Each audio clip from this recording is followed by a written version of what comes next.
Hi, good afternoon po. So ngayon po ay gagawa ako ng pipino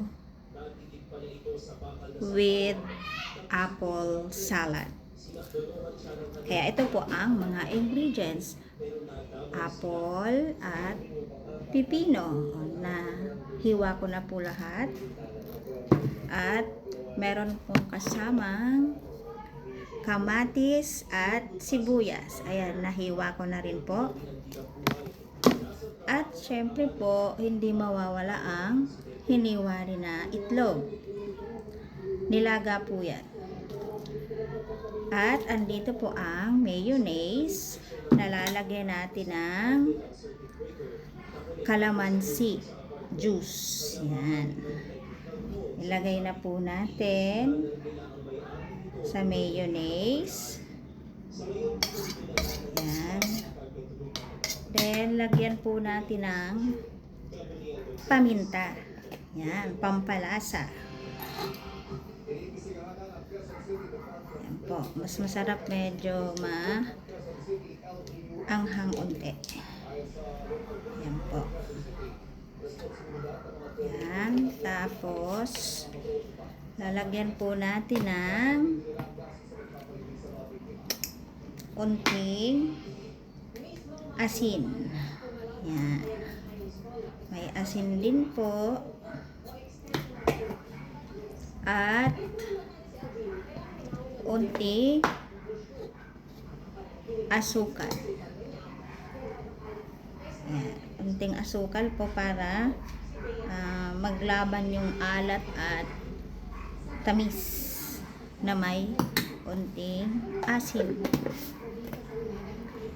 Yan. Tapos, halu-haluin lang po hanggang sa ma-mix na lahat. Yan po.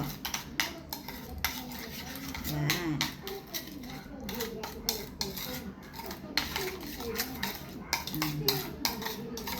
Pag nahalo na po, talagang halong-halo na siya. Yan.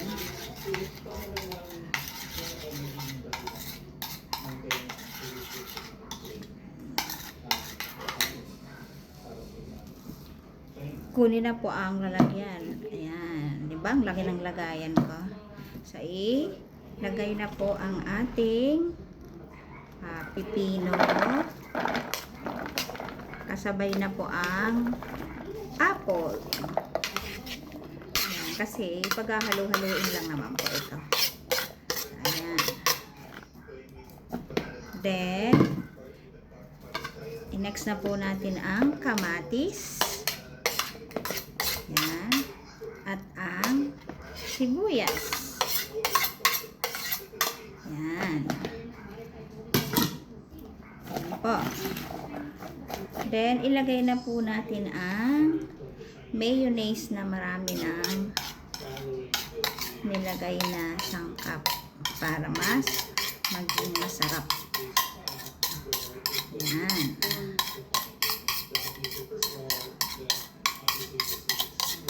Sairin po natin para hindi masayang. Ayan po. Ayan.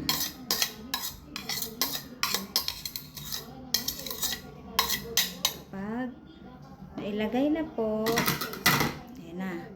Halu-haluin na natin. Ayan, hanggang sa talagang lahat na po ay ma-mix yung mayonnaise sa ating fruit and vegetable na halo. Ayan. So, ayan. Then, pinakang last po ay ilalagay natin ang egg na nilaga.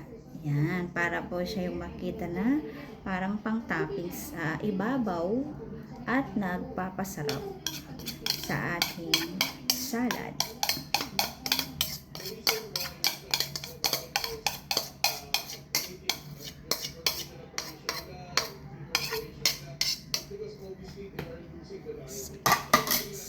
Ayan na po.